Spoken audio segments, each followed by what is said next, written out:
ఎటువంటి ఆధారాలు లేకుండా బిల్డప్ narratives తో కుక్డ్ స్టోరీస్ తో వాటన్నిటిని బేస్ చేసుకుని ఈ అక్రమ కేసుని మిథున్ రెడ్డి గారి మీద కట్టి మరి రోజున అరెస్ట్ చేశారు. అధికారాన్ని ఉపయోగించి కొంతమంది గవర్నమెంట్ ఆఫీసర్స్ మీద, గవర్నమెంట్ ఎంప్లాయీస్ మీద, ఇంకా కొంతమంది మీద అధికారాన్ని ప్రయోగించి వాళ్ళని భయపెట్టి, బెదిరించి, తిట్టి, అవసరమైతే కొట్టి, ఆశ చూపించి ఫ్యాబ్రికేటెడ్ స్టేట్మెంట్స్ ని వాళ్ళ దగ్గర తీసుకొని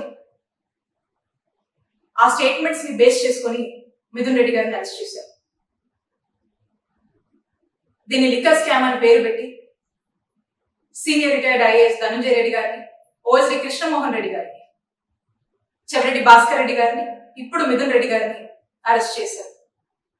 మా హయాంలో, మా జగనన్న హయాంలో ఎటువంటి లిక్కర్ స్కామ్ జరగలేదు. ఇదే కాదు, ఏ స్కామో జరగలేదు. ప్రజల్లో లిక్కర్ కన్జంప్షన్ ని తగ్గించి గతంలో కన్నా ప్రభుత్వ ఆదాయాన్ని నిలబెడుతూ, ప్రభుత్వ ఆదాయాన్ని పెంచి, ఈ రెండింటిని బ్యాలెన్స్ చేస్తూ కావాల్సినటువంటి మెజర్స్ తీసుకొచ్చినటువంటి పాలసీయే జగనన్న హయాంలో ఉన్నటువంటి లిక్కర్ పాలసీ. మేము దాన్ని చాలా ట్రాన్స్పరెంట్ గా జగనన్న హయాంలో ఈ పాలసీని అమలు చేయడం జరిగింది. మీరు అంటున్నారు కదా లిక్కర్ స్కామ్ అది ఇదని. అసలు వాస్తవంగా లిక్కర్ స్కామ్ ఎప్పుడు జరిగిందో చెప్పనా?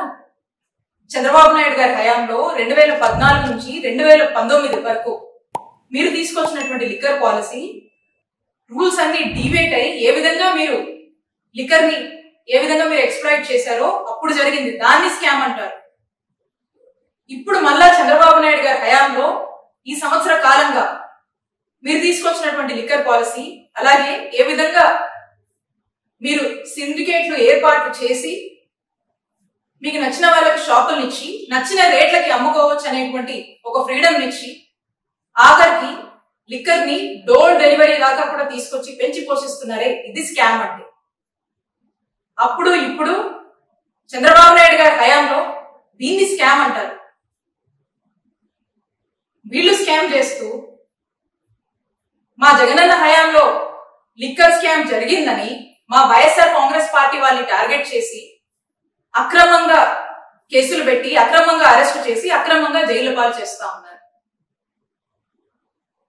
ఈ అక్రమ కేసులు కట్టి, ఈ అక్రమ కేసులు పెట్టి అరెస్టు చేసి జైలు పాలు చేస్తే వైఎస్ఆర్ కాంగ్రెస్ పార్టీని ఇబ్బంది పెట్టొచ్చు, మా నాయకుడు జగన్మోహన్ రెడ్డి గారిని ఇబ్బంది పెట్టొచ్చు అని మీరు భావిస్తున్నారేమో. మీరు ఎన్ని ఇబ్బందులు పెట్టినా మేము ధైర్యంగా నిలబడతాము, ఎదుర్కొంటాము. వైఎస్ఆర్ కాంగ్రెస్ పార్టీ ప్రజల కోసం పోరాడుతూనే ఉంటుంది. మా నాయకుడు జగన్మోహన్ రెడ్డి గారు ప్రజల పక్షాన నిరంతరం పోరాడుతూనే ఉంటారు. మేము మీకు స్పష్టం చేస్తుంది ఒకటే, వైఎస్ఆర్ కాంగ్రెస్ పార్టీ అదరదు, బెదరదు. ప్రతి ఒక్క అంశాలన్నీ గుర్తున్నాయి. గుర్తు లేకుండా ఎవ్వరూ లేరు. మర్చిపోయే సంఘటనలు జరగలే లాస్ట్ 5 సంవత్సరాల్లో. కాబట్టి దయచేసి అన్నీ గుర్తున్నాయి, అన్నిటికీ సమయం రావాలి. అలాగని చెప్పి మనం లాని అతిక్రమించి మనం చేయాల్సిన అవసరం లేదు. దేన్నైనా కూడా మనం యాజ్ పర్ రూల్ మనం చేసుకోవచ్చు. దానికి ప్రతి ఒక్కరు కూడా సమయం పాటించండి. దయచేసి మీ అందరికీ కూడా మరీ కోరుతున్నాం. గవర్నమెంట్ మీద చెడ్డ పేరు తీసుకొచ్చే పరిస్థితి మనం ముఖ్యంగా తెలుగుదేశం పార్టీ కార్యకర్తలు కానీ, జనసేన వాళ్ళు కానీ ఎవరు కూడా మనం చేయకూడదు. At the same time YSRCP వాళ్ళకి కూడా ఒకటే చెప్తున్నా, మీ లాభాపేక్ష గురించో, మీ రాజకీయ ఉనికి గురించో కామన్ పీపుల్ని ఇబ్బంది పెట్టొద్దు అని మాత్రం నేను మీ అందరినీ కూడా విజ్ఞప్తి చేస్తున్నాను. ఇప్పుడు విషయం ఏంటంటే రెచ్చగొట్టుకుంటున్నారు. రెచ్చగొట్టుకొని ఎవరు ఇబ్బంది పడుతున్నారు? అక్కడ మిథున్ రెడ్డి ఆయన సేఫ్. కామన్ పీపుల్ ఇప్పుడు కామన్ పీపుల్ ఉన్నారు. ఇప్పుడు ఎవరు ఇబ్బందులు పడతారు? ఎవరు కేసులు ఇరుక్కుంటారు? బోత్ పార్టీస్ కేసులు ఇరుక్కుంటాయి. ఎందుకు ఆ కేసులు మనం అంతవరకు తెచ్చుకోవడం ఎందుకు? ఎవరు కూడా చట్టాన్ని చేతులు తీసుకోవాల్సిన అవసరం లేదు. ఏంటండి కబుర్లు చెప్పడం? ఏదో అంటారు కదా, అంటే టైం టు టైం వస్తే ఏదో దెయ్యాల వేదాలు వల్లిస్తున్నాయి అన్నట్టుగా ఆయన ఈరోజు క్రైమ్ గురించి లెటర్లు రాస్తున్నానంటే అంతే టైం అబ్బా, అంతే. మనం ఏం చేయలేం. ఈరోజు ఎవరైతే బలంగా వాళ్ళు చేసిన తప్పుల్ని ప్రశ్నిస్తున్నారో వాళ్ళని టార్గెట్ చేసి ఈరోజు 1 by 1 ఏ విధంగా తప్పుడు కేసులు పెట్టి తప్పుడు సాక్ష్యాలతో అరెస్ట్ చేస్తున్నారో చూస్తున్నారు. ముఖ్యంగా మిథున్ రెడ్డి గారికి ఈరోజు లిక్కర్ కి ఏం సంబంధమో నాకు చెప్పాలి. ఒక ప్రిన్సిపల్ సెక్రటరీ ఎవరైతే ఉంటారో ఆ శాఖకి ఆయన అడగరు. ఆ శాఖలో ఉన్న ఎండీని అడగరు. ఆ డిస్టిలరీస్ ఎక్కడి నుంచి మందు వస్తుందో వాళ్ళని అరెస్ట్ చేయరు. ఆ ఫ్యాక్టరీలని మూతేయరు. ఆ ఫ్యాక్టరీల మీద ఎంక్వైరీ చేయరు. వాళ్ళని అరెస్ట్ చేయడానికి మనసు రాదు. కానీ సంబంధమే లేని ఎంతో మంది అఫీషియల్స్ ని, అలాగే ముఖ్యంగా మిథునన్నని అరెస్ట్ చేయడం అనేది ఇది అక్రమ అరెస్ట్ కాదా అని నేను అడుగుతున్నా. ఇక్కడ ప్రభుత్వం అమ్మితే కమిషన్లు వస్తాయా, ప్రైవేట్ వాళ్ళు అమ్మితే కమిషన్లు వస్తాయా? జగన్మోహన్ రెడ్డి గారి ప్రభుత్వంలో లిక్కరు గవర్నమెంట్ షాపులు, ప్రతి పైసా గవర్నమెంట్ కి వచ్చేది. దీంట్లో ఎవరు లంచాలు ఇచ్చేవాళ్ళు లేరు, తీసుకునేవాళ్ళు లేరు. కానీ ఈరోజు చంద్రబాబు నాయుడు ఏ విధంగా గవర్నమెంట్ షాపుల్ని ప్రైవేట్ వాళ్ళ చేతికిచ్చి వాళ్ళు విచ్చలవిడిగా పర్మిట్ రూములు పెట్టుకునే దానికి అవకాశం ఇచ్చాడు, విచ్చలవిడిగా బెల్ట్ షాపులు పెట్టుకోవడానికి అవకాశం ఇచ్చాడు. ఈరోజు 5 స్టార్ హోటల్స్ లో కూడా వాళ్ళు పెట్టుకోవడానికి ఫీజులు తగ్గించి దాదాపుగా సంవత్సరంలో 9% డబ్బులు పెంచుకునే అవకాశం ఇచ్చారు. కాబట్టి ఈరోజు వాళ్ళు ఏ విధంగా చంద్రబాబు నాయుడుకి, లోకేష్ కి మరి ముడుపులు చెల్లిస్తున్నారు.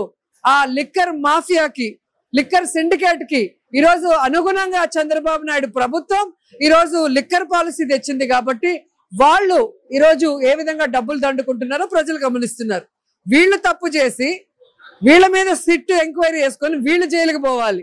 అది వదిలేసి తప్పే చేయని జగనన్నకి, జగనన్న చుట్టూ ఉన్న అఫీషియల్స్ కి, జగనన్నకి నమ్మకస్తుడుగా ఉన్న మిథున్ రెడ్డిని ఈరోజు భయపెట్టాలో బెదిరించాలో అని కేసులు పెట్టి లోపల పెడితే ఇక్కడ ఎవడు భయపడే పరిస్థితి లేదు. ఎందుకంటే పెద్దిరెడ్డి ఫ్యామిలీ అంటేనే చంద్రబాబు నాయుడికి నచ్చదు. అది అందరికీ తెలిసిన విషయం. గతంలో అధికారంలో వచ్చినప్పుడు సంబంధమే లేకుండా మిథునన్న మీద ఎలా కేసు పెట్టి లోపల పెట్టారో మనం చూసాం. మిథునన్న ఏమన్నా ఓడిపోయాడా? మళ్ళీ గెలవలేదా? మళ్ళీ ఈ రోజు కేసు పెట్టి లోపల పెడితే ఎవరు కూడా తప్పు అనుకోరు. ఎందుకంటే జగనన్నకి అండగా నిలబడింది పెద్దిరెడ్డి కుటుంబం. ఈరోజు రాష్ట్ర వ్యాప్తంగా మీరు చూస్తే మెజారిటీ జిల్లాలు వాళ్ళు నించొని పనిచేస్తున్నారన్న కక్షతో వాళ్ళని దెబ్బ కొడితే పార్టీని దెబ్బ కొట్టినట్టు జగనన్నని దెబ్బ కొట్టని ఒక చీప్ పాలిటిక్స్ చేస్తున్నాడు చంద్రబాబు నాయుడు.